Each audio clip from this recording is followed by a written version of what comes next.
जब सुने के होई भोजपुरी गाना, बस बजे के चाही गाना।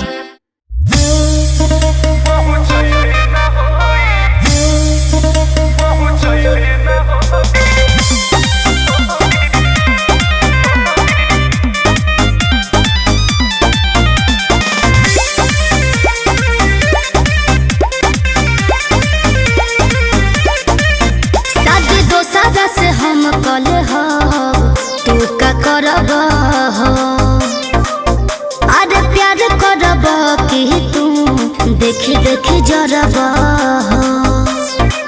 शादी दोसरा से हम कले हो तू का करब हो, अरे प्यार करब कि तू देखी देखी जरब हो। जाए घरे जाने ऐसन करब केहू अपना लभर खाती कइले न होई। अच्छा जाए घरे जाने ऐसन करब केहू अपना लभर खाती कइले न होई।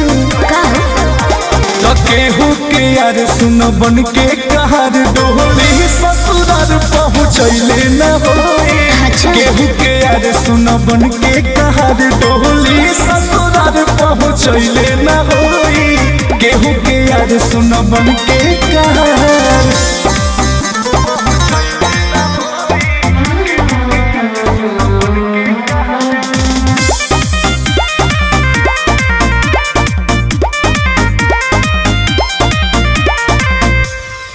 सच बोले लकी झूठ ना यकीन होला हो, जब कि हमारा बिना न तोहार रात दिन होला हो।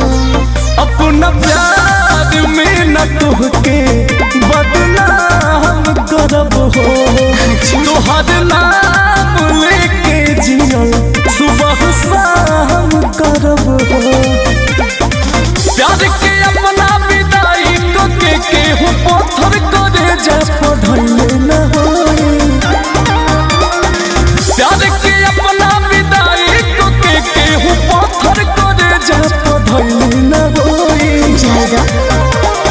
केहू के यार सुन बन के कहर डोली ससुराल पहुँचैले न होई। केहू के यार सुन बन के कहर डोली ससुराल पहुँचैले न होई।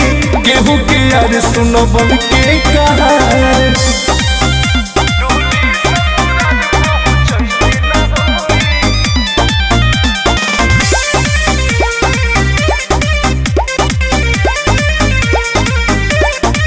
अपना प्यार के भुलाए तो आसान नहीं थे, कैसे कह दिहल गरदा अंकुश राजा से। तानी होई तकलीफ ई जरूर बहरुए, बाकी तोहरा खुशी खातिर सब मंजूर बहरुए।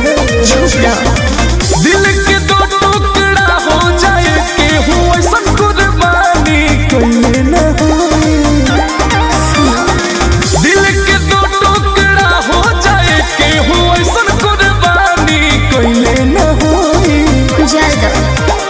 केहू के यार सुन बन के कहर डोली ससुराल पहुँचैले न होई।